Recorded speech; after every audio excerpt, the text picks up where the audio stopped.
Hello, I'm Vic Doolan, President of Volvo Cars of North America. Safe driving requires three things: safe cars, safe roads, and perhaps most important of all, safe drivers. The last time many of us looked at a driver's handbook was the night before our driving test. But driving is for life, and knowing the rules of the road is the key to preventing car crashes, injuries, and traffic fatalities. Driving grants us tremendous freedom, and with that freedom comes responsibility.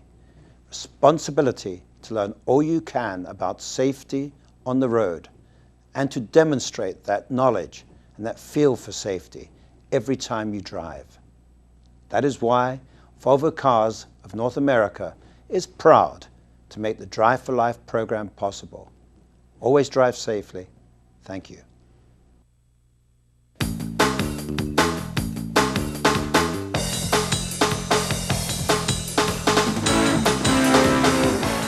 Make myself a better driver. I guess be more alert, be more aware. To have more patience when you drive.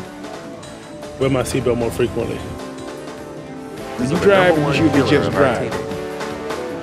This is Drive for Life, the National Safe Driving Test. Here now your host, Chris Myers. A year ago, we launched Drive for Life, the most ambitious safe driving initiative ever. Driving is something we do for a majority of our lives. It's fun and, for most of us, essential. But safety is paramount, and that's what this program is about, helping you become a better driver. Hi, I'm Chris Myers. Safe driving begins with knowledge. Following the inaugural Drive for Life campaign, 22,000 copies of the show were distributed to schools and safety organizations throughout America by Volvo Cars of North America. Now in year two, we focus your attention on the driving factors that will keep you safer on America's highways and byways. While you are the key to driving safety, auto manufacturers are constantly focusing their attention on developing cars that will keep you safer.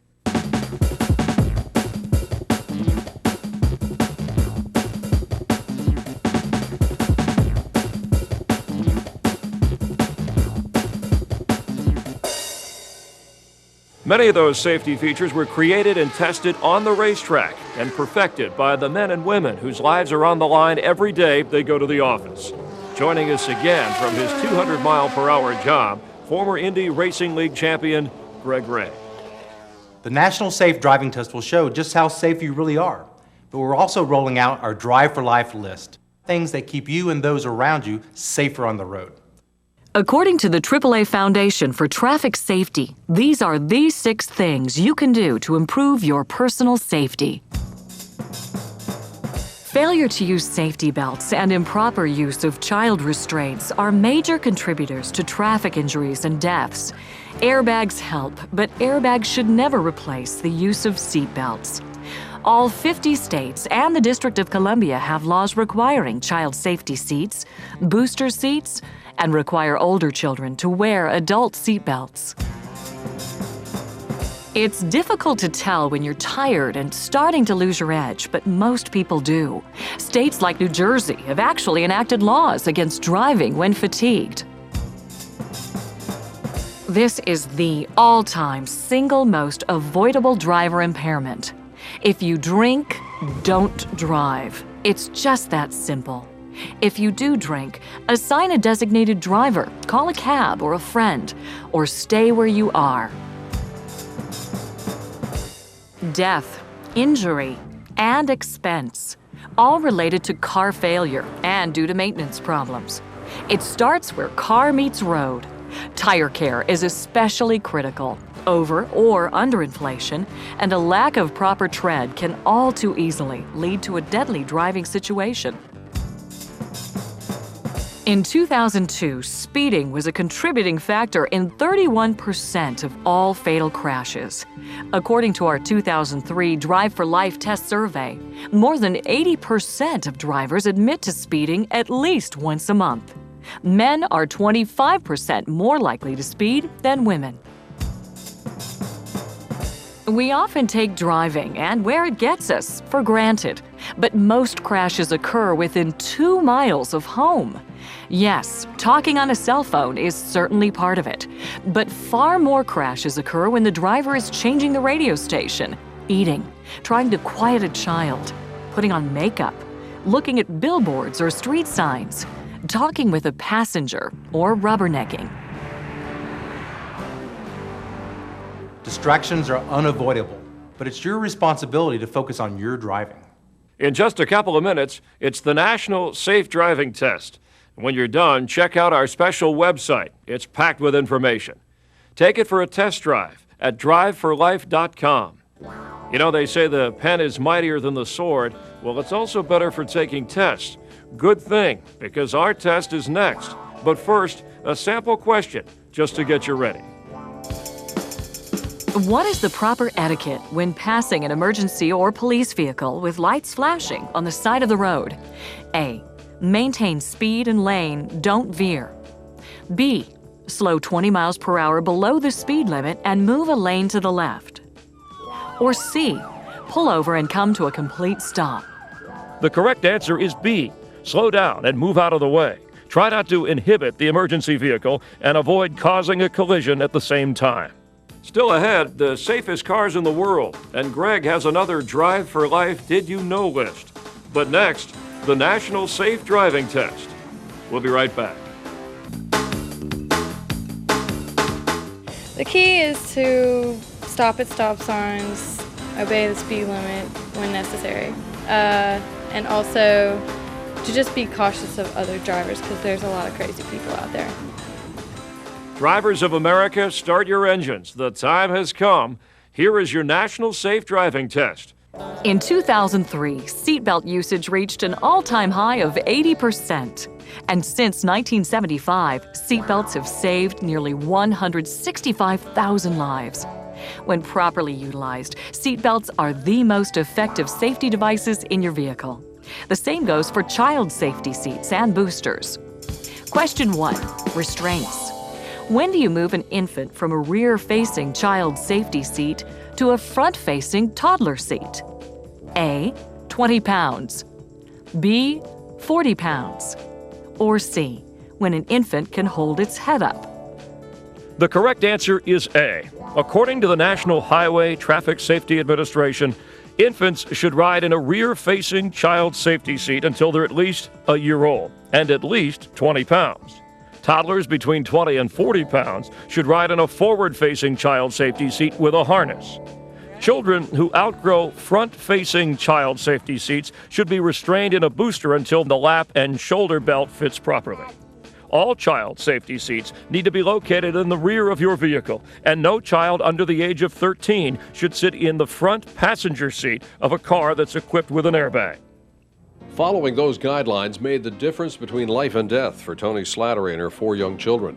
She lost control of her car on a gravel country road, rolling the car 4 times before landing in a ditch. Amazingly, no one was seriously injured. 3 months earlier, Tony had gone to a free child safety seat checkup in North Platte, Nebraska, and found none of her safety seats were installed or fastened properly. The situation corrected none too soon. I know that's the reason we're alive, is because we had these car safety checks. This was the first one I went to, and I'm forever grateful that I did. We want you to wear your seatbelt as an adult as well. They learn from their parents. Properly installed, according to the National Highway Safety Administration, an approved child safety seat can lower the risk of infant fatalities anywhere from 50 to 70%, a statistic no one can afford to ignore. 1 of every 4 drivers has been involved in a crash in the past 5 years. More than 7 million attributed their crashes to driving distractions. Question 2. Distraction. What is the single most common distraction crossing all driving groups, regardless of age, experience, or gender? A. Talking to a passenger. B. Using a cell phone. Or C. People or objects outside the car catching your attention. Each is a good choice, but the best answer is C. External distractions are common denominators in young and old, male and female, experienced and inexperienced drivers. Billboards, road signs, pedestrians, and crash scenes are all potential distractions. This is not to discount internal distractions, which are real. One alarming statistic concerning young drivers, the chance of a crash increases 70% when there is more than one passenger in the car. There are sons and our daughters, there are nieces and nephews and our grandchildren. Automobile crashes are preventable. We can prevent crashes just simply by getting people to reevaluate their driving styles and to wake up and pay attention. More than 2,600 deaths annually, nearly 100,000 disabling injuries, and more than $2 billion in lost wages, medical expenses, and property damages, all attributed to maintenance issues, according to the Automobile Aftermarket Industry Association. It is the silent factor. Question 3, maintenance. What is the single greatest enemy to vehicle reliability? A, heat. B, time. Or C, neglect. The best answer is A. While time and neglect will exact a price, once your car is moving, nothing is faster and more devastating to performance than heat. Heat breaks down everything from motor oil in your engine to the discs in your brake system. Failure to consider heat as a factor is neglecting your vehicle. We rely so much on our cars and trucks that sometimes we take them for granted. Like any relationship, the minute we take something for granted, it's likely to break down. Based on AAA free car care inspections, here are the top 5 most common car care problems. Number 5, battery problems. Low charge, loose and/or corroded connections. Number 4, faulty headlights. Failed bulbs, switches, or misdirected beams make it hard for you to see and be seen. Number 3, tire tread. Insufficient tire tread depth, which is especially dangerous in wet conditions. Number 2, engine fluids. Low and/or dirty motor oil, antifreeze, or other auto fluids. Anything that affects performance affects safety. And number 1, tire pressure. Proper pressure will allow the tire to last longer, use less fuel, and make it less likely to fail. Check tires regularly and gauge the pressure when the tires are cold. Inflate to the recommended pressure, and don't confuse recommended pressure with the maximum pressure that is printed on the side of the tire. So after you check your knowledge, it's not a bad idea to check your car as well. A driver is only as safe as the vehicle. And while you're at it, be sure you've got enough gas. This is Drive for Life, the National Safe Driving Test.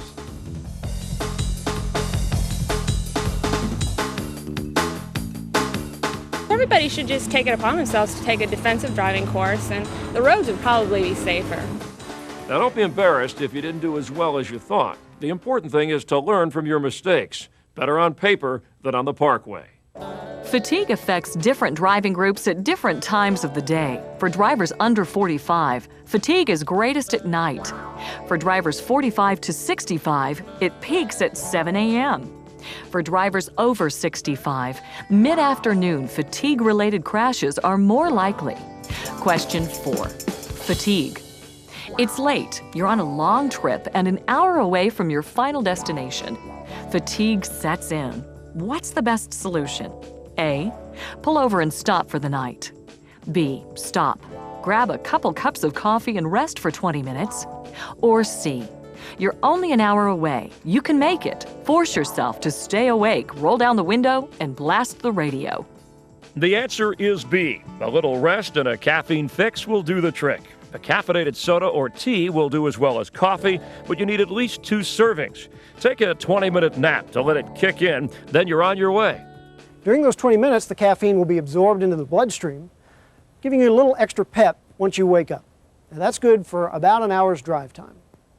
Got to keep in mind you can only use that once. You can't go an hour and then dose up again, go an hour, dose up. You can only do that once, otherwise the body will crash. But again, the key is prevention. Try and prevent yourself from even getting in a situation where you start to feel drowsy behind the wheel. In 2002, more than 17,000 people died in alcohol-related accidents, 1 every 30 minutes. That's 41% of the more than 42,000 total traffic fatalities. Question 5. Alcohol. What is the most immediate effect of alcohol on the brain? A. Muscle control. B. Vital functions. Or C. Judgment. The answer is C. The first thing alcohol affects is judgment, your ability to make decisions. That's why you can't count on your own personal assessment of your ability to drive. Of course, alcohol affects muscle control with slurred speech and balance, as well as your vital functions with heartbeat and your central nervous system. By the time you start slurring speech or stumbling, judgment is already impaired. The drunk driver who plowed into Consonia Taylor's car on a downtown Seattle street was so intoxicated he was nearly unconscious. Almost as bad, Taylor, 8 months pregnant, saw him coming. It was hard and it was scary because it was flying in the air towards me. When it came, it was like, poof, real hard. You heard everything start breaking off the car. Trapped 45 minutes in the wreckage with severe multiple broken bones, Taylor thought only of her unborn child, delivered by emergency C-section, and saved by his mother's use of seatbelt and shoulder harness. My child came out without a scratch, and that's the amazing part. This story had a happy ending. All too many don't. Most crashes occur at 40 miles per hour or less, but most fatal crashes occur at higher speeds. Question 6. Speed. How does speed affect stopping distance? If it takes 50 feet to stop from 30 miles per hour, what does it take to stop from 60 miles per hour? A. 100 feet. B. 150 feet. Or C. 200 feet. The answer is C. Your stopping distance doesn't merely double, even as your car's speed doubles. You need to quadruple your following distance to create a reasonable safety barrier between you and the car in front of you. You must put a lot more distance between you and the car in front of you if you hope to stop safely in an emergency. Drive for Life's broadcast partner is Volvo of North America. Volvo, of course, is synonymous with safety. Always has been, always will be. The always will be intrigues us. As for future safety, tomorrow's street technology is today's laboratory experiment. You and your car will become a driving team. Your thumbprint tells the vehicle everything it needs to know.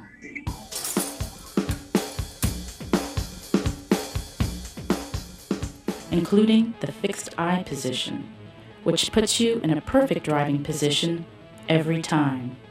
It also adjusts the rear passenger seats for toddlers and children. Vision will improve with see-through frames. Mounted cameras assist in and out of the car, even parking.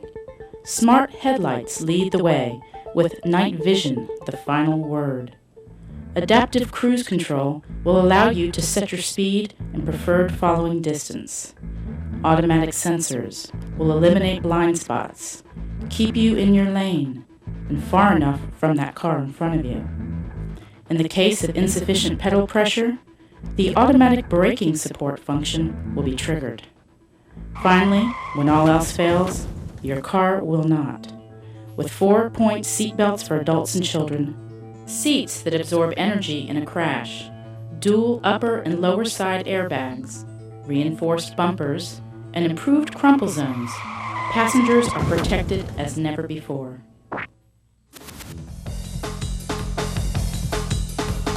Knowledge is a great ally when you're on the road. In fact, it's king of the road.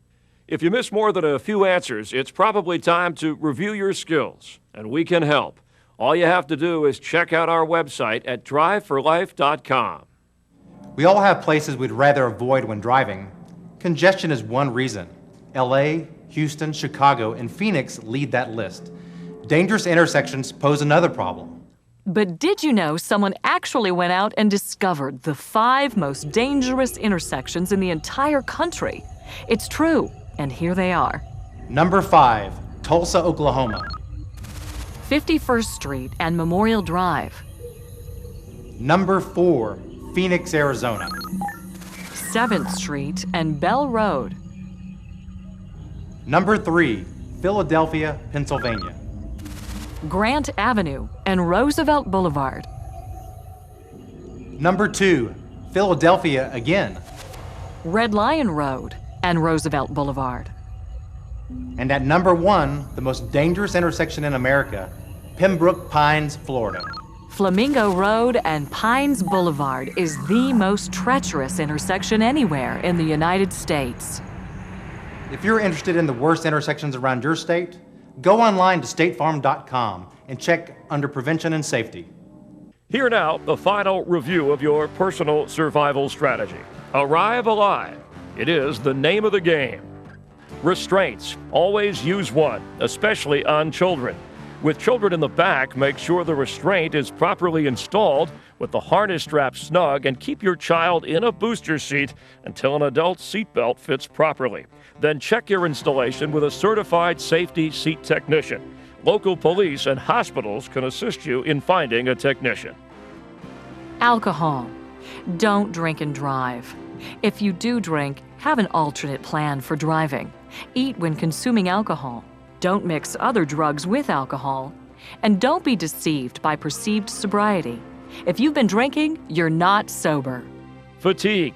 Don't work all day, then drive all night. Get enough sleep prior to a long trip, and don't drive straight through. Build in brakes and share the driving. Car maintenance. Get a major service checkup prior to a road trip. Make a last-minute safety check and secure loose objects in your vehicle. Speed. Drive the speed limit. Don't be pressured to speed by the car behind you. Slow down in bad weather. Don't tailgate, and generally keep pace with the flow of traffic. Distraction. Keep your eyes on the road and avoid in-car distractions. Turn off the cell phone and don't fiddle with the radio. If you must eat, pack finger foods and keep drinks in a spill-proof container. Establish traveling rules for children and pull off the road if a child must be attended to. Give driving your full attention. And if you want more on Drive for Life and the National Safe Driving Test, check out our website at driveforlife.com for more information, quizzes, and tips to keep you and your loved ones safe no matter where you drive. From there, you can link to any of our partner websites.